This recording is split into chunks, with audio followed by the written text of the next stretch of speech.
ஐயா தெரியும், உங்களுக்கு தெரிஞ்ச விஷயத்தையே நான் சொல்லக்கூடாது.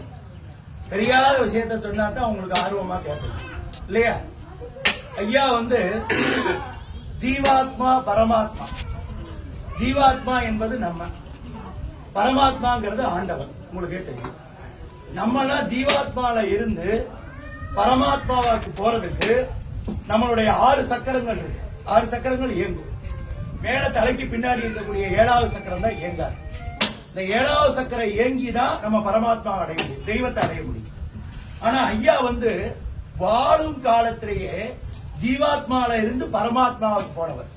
அதுக்கு ஒரு சின்ன உதாரணம், மதுரை ஊர் பக்கத்துல மேலநேசநேரின்னு ஒரு ஊர். அந்த ஊர்ல இருந்து ஒரு சித்த வைத்தியர் குடும்பம் இருக்காங்க. அவங்களுக்கு எந்த நோய்க்கு வேணாலும் தீர்க்கக்கூடிய மருந்து அவங்ககிட்ட இருக்க. நீங்க பூ போட்டு எந்த நோய்க்கு வேணாலும் மறக்கக்கூடிய அவர்கிட்ட அந்த சித்த ஓலைச்சுவடியில இருக்கு, எல்லாமே இருக்கு. ஆனா அவங்க அதை கொடுக்க மாட்டேங்கிறாங்க. ஏன்னா மக்கள் துஷ்பிரயோகம் பண்ணிடுவாங்க, மக்கள் தப்பா பயன்படுத்திடுவாங்க அப்படிங்கிறதுக்காக அந்த மருத்துவத்தை வெளியிட மாட்டேங்கிறாங்க. ஆனா தேவரையா அவங்களை கூப்பிட்டு சொல்றாங்க, சித்தர் குடும்பத்தை, இந்த மருத்துவத்தை நீங்க வெளியிட்டீங்கன்னா எல்லா மக்களுக்கும் ரொம்ப உணர்வுபூர்வமா இருக்கும், எல்லாருக்கும் எல்லா நோயும் தீரும்னு சொல்றாரு. ஆனா அவங்க கேட்க மாட்டேங்கிறாங்க. ஏன்னா மருந்து அவங்க துஷ்பிரயோகம் பண்ணிடுவாங்க, சித்த மருத்துவத்துக்கு உண்டான மகிமை போயிடும். அப்ப இந்த தேவரையா என்ன சொல்றாருன்னா, நான் அடுத்த வாரம் மதுரையில மேடையில பேச போறேன். நீ இந்த மருத்துவத்தை பத்தி ஓலைச்சுவடியை பத்தி எல்லாம் சொல்லலைன்னா நான் இந்த மேடையில எல்லா மருத்துவத்தையும் சொல்ல போறேன்னு சொல்றாரு. அவங்க சித்தர் குடும்பத்துல இருக்கிறவங்க சிரிச்சுட்டு, இந்த ஓலைச்சுவடிங்கிறது 5000 வருஷத்துக்கு முன்னாடி சித்தர் அந்த 18 சித்தர்கள் உருவாக்கினது. அதை இவர் நம்ம பசுமன் முத்துராமலிங்க தேவரையா என்னத்த சொல்ல போறாரு? அதுல இருக்கக்கூடிய எழுத்தெல்லாம் கிரந்த எழுத்து, அது இவருக்கு எப்படி தெரியும்? இவர் என்ன சொல்ல போறாருன்னு சொல்லிட்டு அவங்க சிரிச்சுட்டு வெளியிடல. மதுரை மேடையில பேசிட்டு, இந்த மாதிரி மேலநேசநேரி குடும்பத்துல சித்தர் குடும்பத்துல இந்த மருந்தெல்லாம் இருக்குன்னு சொல்லி அந்த ஓலைச்சுவடியில என்னென்னலாம் இருக்கோ, கிரந்த லிபி, கிரந்த லிபிங்கிறது வேற, சமஸ்கிருத லிபியோட கூட, அதாவது தமிழ் மந்திரம் சமஸ்கிருதத்துல மந்திரம் சொல்லுவாங்க, உங்களுக்கு தெரியும். அதை விட பெருசு கிரந்த லிபி. அந்த கிரந்த லிபியில இருக்கக்கூடிய மருத்துவ குறிப்பு சித்தர்கள் 18 சித்தர்கள் சொன்ன எல்லா குறிப்பையும் அங்க மேடையில ஒன்னொன்னா சொல்றாரு. இந்த நோய்க்கு இந்த மருந்து சாப்பிட்டா சரியாகும், இந்த நோய்க்கு இந்த மருந்து சாப்பிட்டா சரியாகும் அப்படின்னு சொல்றாரு. சொன்ன உடனே அந்த சித்தர் குடும்பத்துல இருக்கிறவங்க எல்லாரும் அழுது தேவரையா காலில் விழுந்து, நீங்க மகான், நீங்க தெய்வம், இருக்கும் போதே தெய்வம்.